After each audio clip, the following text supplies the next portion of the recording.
First வந்து sugar வந்து caramelise பண்ணிடலாம். ஒரு அரை கப்பு சர்க்கரை, அதில் வந்து ஒரு 5 டேபிள் ஸ்பூன் தண்ணி விட்டுக்கோங்க. விட்டுட்டு இதே மாதிரி மிதமான சூட்டில் வச்சு நல்லா இதை கொதிக்க வச்சு எடுத்துருங்க. இது இப்போ கொதிச்சு இதோட கலர் வந்து நல்லா ஒரு ப்ரௌன் கலர் ஆகணுங்க. அது வரைக்கும் நல்லா கொதிக்கட்டும். நம்ம இந்த கலர்லேயே வந்து கடையில் வந்து இந்த கலர் ரெடிமேடாக கிடைக்கும், அது கூட நம்ம யூஸ் பண்ணிக்கலாம். ஆனால் வீட்டிலே நம்ம இப்படி கேரமலைஸ் பண்ணி கேக்கில் சேர்த்துக்கிட்டோன்னா அந்த கலரும் அதோட டேஸ்ட்டும் வந்து ரொம்பவே சூப்பராக வரும்.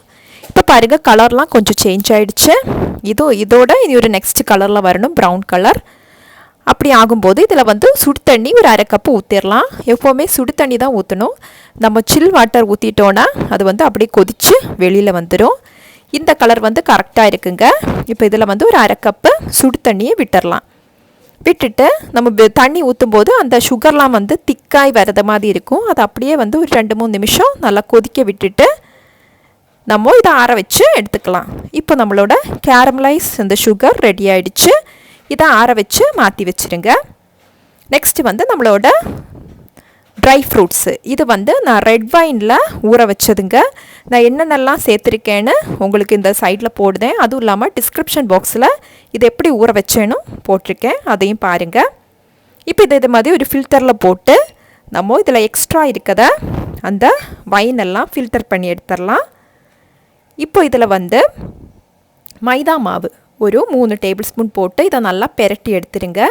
இப்படி பண்ணும்போது தான் நம்ம கேக் செய்யும்போது அந்த ஃப்ரூட்ஸ் எல்லாம் சமமாக எல்லா இடத்துலையும் வரும். இல்லைனா இது கீழே வந்து அப்படியே அடிஞ்சிடும் இந்த ஃப்ரூட்ஸ் எல்லாம். இப்போ இதுவும் ரெடி ஆகிடுச்சு. நம்ம சர்க்கரையை பவுடர் பண்ணிடலாம். இதே மாதிரி ஒரு 2 இன்ச்சு பட்டை, 5 ஏலக்காய், ஒரு 3-4 கிராம்பு இதையும் போட்டுட்டு 2 கிளாஸ் சர்க்கரை அதையும் போட்டு இதை நல்லா பவுடர் பண்ணி எடுத்துருங்க. இப்போ சர்க்கரை ரெடியாக இருக்குது. நம்மளோட ட்ரை ஃப்ரூட்ஸும் ரெடி ஆகிட்டுங்க. நெக்ஸ்ட்டு மாவு வேணும். நான் வந்து 2 கிளாஸ் மைதா மாவு எடுத்திருக்கேன். இதே மாதிரி ஒரு ஜல்லடையில் போட்டுருங்க. போட்டுட்டு இதில் வந்து baking powder 1 teaspoon, baking soda வந்து அரை டீஸ்பூன் போட்டு எல்லாத்தையும் நல்லா மிக்ஸ் பண்ணி இப்படி அரிச்சு எடுத்துடலாம். இப்போ நம்ம மாவு ரெடிங்க. இது நம்ம கேக் எல்லாத்தையும் மிக்ஸ் பண்ண வேண்டிதான். நான் இன்றைக்கி வந்து நார்மல் சால்ட்டட் பட்டர் தான் எடுக்க போகிறேன், 250 கிராம். அதனால் நான் மாவில் வந்து உப்பு போடல. நீங்கள் வந்து வெறும் வெண்ணெய் எடுக்கதா இருந்தால் மாவில் வந்து கொஞ்சோண்டு உப்பு சேர்த்துக்கணும். நம்ம இன்றைக்கி பீட்டர்லாம் யூஸ் பண்ணலை. இதே மாதிரி இந்த விஸ்கு வச்சு நல்லா கடைஞ்சி எடுத்துருங்க வெண்ணெயை. நம்ம ஸ்டார்டிங்கில் ரொம்ப கஷ்டமாக இருக்கிற மாதிரி இருக்கும் நமக்கு. அப்புறம் அது கடைய நல்லா சாஃப்ட் ஆயிரும். வெண்ணெய் வந்து ரூம் டெம்பரேச்சரில் இருக்கணும். ஃப்ரிட்ஜிலேருந்து உடனே எடுத்து பண்ணாதீங்க, நல்லா சாஃப்டாக வராது. இப்போ வெண்ணெய் எல்லாம் சாஃப்ட் ஆகிட்டு நம்ம பவுட்ரு பண்ணி வச்சுருக்கத சர்க்கரை இதில் சேர்த்துடலாம். நம்ம வந்து பாதியாக சேர்த்துக்கலாம், மொத்தமாக சேர்க்கறத விட. ஃபஸ்ட்டு அரை கிளாஸில் 1 கிளாஸ் சர்க்கரை அந்த பவுட்ரு பண்ணதில் அதை சேர்த்து நல்லா கலந்து விட்டுருங்க. கலந்து விட்டதுக்கப்புறம் நெக்ஸ்ட்டு இருக்கிறத அந்த சர்க்கரையும் போட்டு இந்த வெண்ணெய் அந்த சர்க்கரை எல்லாமே வந்து நல்லா மிக்ஸ் ஆகணுங்க. அது வரைக்கும் நல்லா மிக்ஸ் பண்ணி விட்டுக்கோங்க. நடுவில் வந்து இந்த விஸ்கை இப்படி தட்டி விட்டுருங்க. அப்போ தான் அது நடுவில் இருக்கதான் அந்த மாவெல்லாம் சமமாக மிக்ஸ் ஆகும். நம்ம கை வலிக்க தான் செய்யும், ஆனால் நம்ம கேக்கு வந்து ரொம்பவே சூப்பராக வருங்க. அதனால் பரவாயில்ல, எப்போவுமே கிளாக் வைஸ் டைரக்ஷன்லேயே வந்து மிக்ஸ் பண்ணிக்கோங்க. இப்போது நம்மளோட சர்க்கரை வெண்ணெய் எல்லாமே நல்லா மிக்ஸ் ஆகிடுச்சுங்க. நெக்ஸ்ட்டு வந்து என்னதுன்னா முட்டை வந்து நம்ம 5 முட்டை சேர்த்துக்க போகிறோம். எல்லாத்தையும் ஒன்றா சேர்க்க வேண்டாம், 1 by 1 சேர்த்துக்கணும். ஃபஸ்ட்டு ஒரு முட்டை ஊற்றி நல்லா கலந்து விட்டுருங்க. கலந்து அது நல்லா மிக்ஸ் ஆனதுக்கப்புறம் 2வது முட்டை, அப்படி 5 முட்டையும் நம்ம சேர்த்துக்கலாம். இப்போ 2வது முட்டையை ஊற்றிக்கலாங்க. ஊற்றிட்டு எல்லாத்தையும் இதே மாதிரி நல்லா மிக்ஸ் பண்ணி எடுத்துருங்க. இப்படி 1 by 1 5 முட்டையும் சேர்த்துக்கலாம். நம்ம 2 கிளாஸ் மாவுக்கு வந்து எப்போவுமே 5 முட்டை கரெக்டாக இருக்குங்க. அப்போ தான் வந்து கேக்கு ரொம்பவே சூப்பராக வரும். இப்போ நம்மளோட 3-4 முட்டையும் சேர்த்தாச்சு. சேர்த்துட்டு இதே மாதிரி நல்லா மிக்ஸ் பண்ணி எடுத்துடலாம். கடைசி முட்டையும் ஊற்றிடலாம். இப்போ எல்லா முட்டையும் ஊற்றியாச்சு. நெக்ஸ்ட்டு வந்து நம்ம இதில் வெனிலா எசன்ஸ் வந்து 1 டீஸ்பூன் ஊற்றிக்கணுங்க. அதையும் ஊற்றிட்டு நம்மளோட அந்த கேரமலைஸ்ட் சுகர் அதையும் போட்டுடலாம். ஊற்றிட்டு நம்ம அந்த ஃபில்டர் பண்ண வைன் இருக்குல்ல, அதையும் வந்து சேர்த்துக்கோங்க. சேர்த்துட்டு இப்போது இது எல்லாத்தையும் நல்லா கலந்து விட்டுறலாம். இனி நம்ம கடைசி இருக்கிறது நம்மளோட மாவு தான், அதையும் போடணும். இப்போ நம்மளோட அந்த வெண்ணெய், சர்க்கரை, முட்டை எல்லாமே வந்து நல்லா மிக்ஸ் ஆகிருக்கு. இது எனக்கு மிக்ஸ் பண்ணதுக்கு ஒரு 10-15 நிமிஷம் ஆயிருக்குங்க. இதே மாதிரி நல்லா மிக்ஸ் பண்ணி எடுக்கிறதுக்கு. நல்லா சைடில் இருக்கிற மாவையெல்லாம் நல்லா சேர்த்து நல்லா மிக்ஸ் பண்ணிடுங்க. இப்போ வந்து நம்மளோட மைதா மாவை நம்ம சேர்த்துடலாம். எல்லாம் நல்லா கலந்தாச்சு. இப்போ கடைசியாக மைதா மாவு போட்டுற வேண்டியதான். மைதா மாவும் ஒரேடியாக எல்லாத்தையும் சேர்த்துறாதீங்க, பாதி பாதியாக சேர்த்துக்கோங்க. ஃபஸ்ட்டு ஒரு கிளாஸு, அதை விட்டு நல்லா மிக்ஸ் பண்ணதுக்கப்புறம் நெக்ஸ்ட்டு மிச்சம் இருக்கிற மைதா மாவையும் போட்டுடலாம்.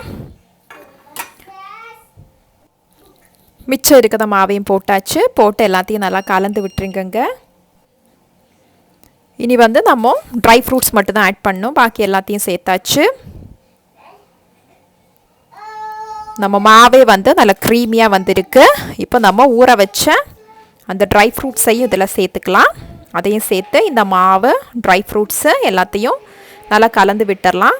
இனி வந்து நம்ம விஸ்க்கு யூஸ் பண்ண தேவையில்லை, சும்மா ஒரு ஸ்பூன் ஏதாச்சும் வச்சு கலந்து விட்டால் போதும். இப்படி மெதுவாக கலந்து விட்டுக்கோங்க, ரொம்ப ஓவராக வந்து பீட் பண்ண வேண்டாம். அவ்வளோதான், கேக் பேட்டர் ரெடி ஆயிடுச்சு. இப்போ நம்ம கேக் ட்ரே எல்லாம் ரெடி பண்ணிடலாம். நான் இன்றைக்கி பட்டர் பேப்பர்லாம் எதுவும் யூஸ் பண்ணலை, இந்த வெண்ணெய் தான் போட்டு லைட்டாக தேய்ச்சி விடுதேன்.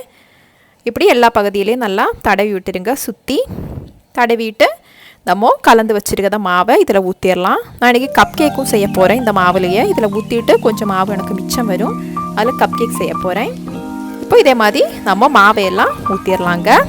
ஊற்றிட்டு நல்லா லெவல் பண்ணிவிட்டு இது மேலேயே வந்து நம்ம கொஞ்சம் முந்திரி பருப்பு, அப்புறம் வந்து காஞ்ச திராட்சை லெவல் பண்ணிவிட்டு இது மேலே நான் சொன்ன மாதிரி நம்ம காஞ்ச திராட்சை, நட்ஸு இது கண்டிப்பாக போடுங்க. அப்போ தான் கேக் வந்து நம்ம பேக்காய் வரும்போது ரொம்பவே சூப்பராக வருங்க. நமக்கு இதெல்லாம் வந்து அந்த பேக்காய் அப்படியே வரும்போதே ரொம்பவே நல்ல டேஸ்டியாக இருக்கும். நட்ஸ் போட்டுட்டு கொஞ்சோண்டு காஞ்ச திராட்சை அதையும் சேர்த்துடலாம். நட்ஸ் போட்டாச்சு. இனி வந்து காஞ்ச திராட்சை நான் வந்து பிளாக் கலர், கோல்டன் கலர் எடுத்திருக்கேன், அது ரெண்டையும் போட்டுடலாம். மேலேயே போட்டுட்டு நம்ம மிச்சம் இருக்கிற மாவை இப்போ வந்து கப் கேக் ஊற்றிடலாம்.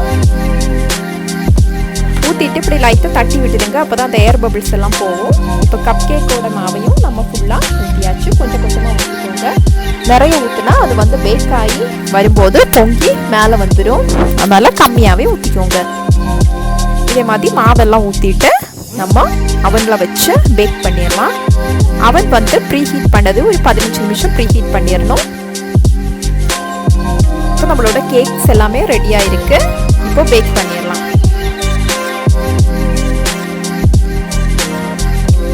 அவன் வந்து ப்ரீ ஹீட் பண்ணியாச்சுங்க.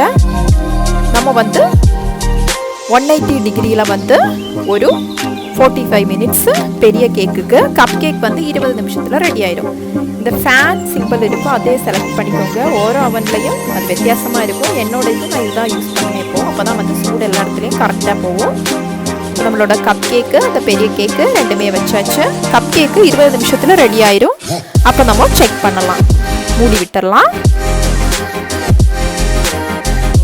இப்போ 20 மினிட்ஸ் ஆகும் போதுங்க. நம்ம ஒரு குச்சி வச்சு கப் கேக்கை லைட்டாக சுற்றி பார்த்துடலாம். அது வேகலைன்னா மாவு ஒட்டும், இல்லைன்னா கிளியராக இருக்கும். கப் கேக் ரெடி ஆயிடுச்சு. இப்போ இதை வெளியில் எடுத்துடலாம். நான் ஒரு இதில் வந்து நிறைய மாவு ஊற்றிட்டேன், அதனால் கப் கேக் கொஞ்சம் வெளியில் வந்துட்டுங்க. நான் பாருங்கள், அதே மாதிரி மாவு பார்த்து ஊற்றிக்கோங்க. கப் கேக் சூப்பராக சாஃப்டாகவே வந்திருக்கு. கப் கேக்ஸ்லாம் ரெடி ஆகிடுச்சு. இப்போ பெரிய கேக் வந்து எனக்கு ஆல்மோஸ்ட் 1 hour ஆகிருக்கு அது பேக் ஆகுதுக்கு. இப்போ அதையும் நம்ம எடுத்துடலாம் வெளியில். இதே மாதிரி குச்சி வச்சு லைட்டாக ப்ரெஸ் பண்ணி பார்த்துட்டு பெரிய கேக்கையும் வெளியில் எடுத்துடலாம். கையில் எப்போவுமே க்ளவுஸ் போட்டுக்கோங்க. பாருங்கள், பெரிய கேக்கும் பேக் ஆகிடுச்சு. எனக்கு 1 hour ஆச்சுங்க கரெக்டாக. இப்போ இதையும் நம்ம வெளியில் எடுத்துடலாங்க. சூப்பராக வந்திருக்குங்க கலர்லாம். இனி இது நல்லா ஆறட்டும். ஆறுனதுக்கப்புறம் தான் கட் பண்ணணும், இல்லைனா வந்து உடஞ்சிடும். நல்லா ஆற வச்சுட்டதுக்கப்புறம் கட் பண்ணி எடுத்துடலாம்.